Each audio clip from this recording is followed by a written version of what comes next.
É isso aí, gente. Prometi, eu vim. Estou aqui sozinho no meio do Rio Piranhas, no meio do leito, sozinho. Não apareceu ninguém, não apareceu nenhum ativista. Eu estou aqui aguardando. Vamos aguardar, ver se aparece alguém.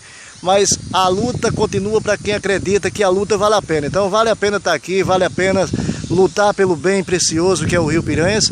E eu quero você nessa luta comigo também. Vamos juntos, vamos todos de mãos dadas, porque é uma luta que não é minha, não é sua, é nossa, é de todos. Então que cada um possa encarar com naturalidade esse desafio. Um desafio que não tem política, um desafio que tem apenas a cultura, a coragem, a sabedoria de quem busca a preservação do meio ambiente. Então vamos juntos, esse é o meu trabalho, essa é a minha vida, essa é a minha luta, dure o que durar, passe o tempo que passar, eu vou estar sempre aqui. Valeu, obrigado, um abraço, turma. Hoje dia do Mundial do Meio Ambiente, e o Rio Piranhas faz parte do meio ambiente, faz parte do mundo e eu estou aqui por isso.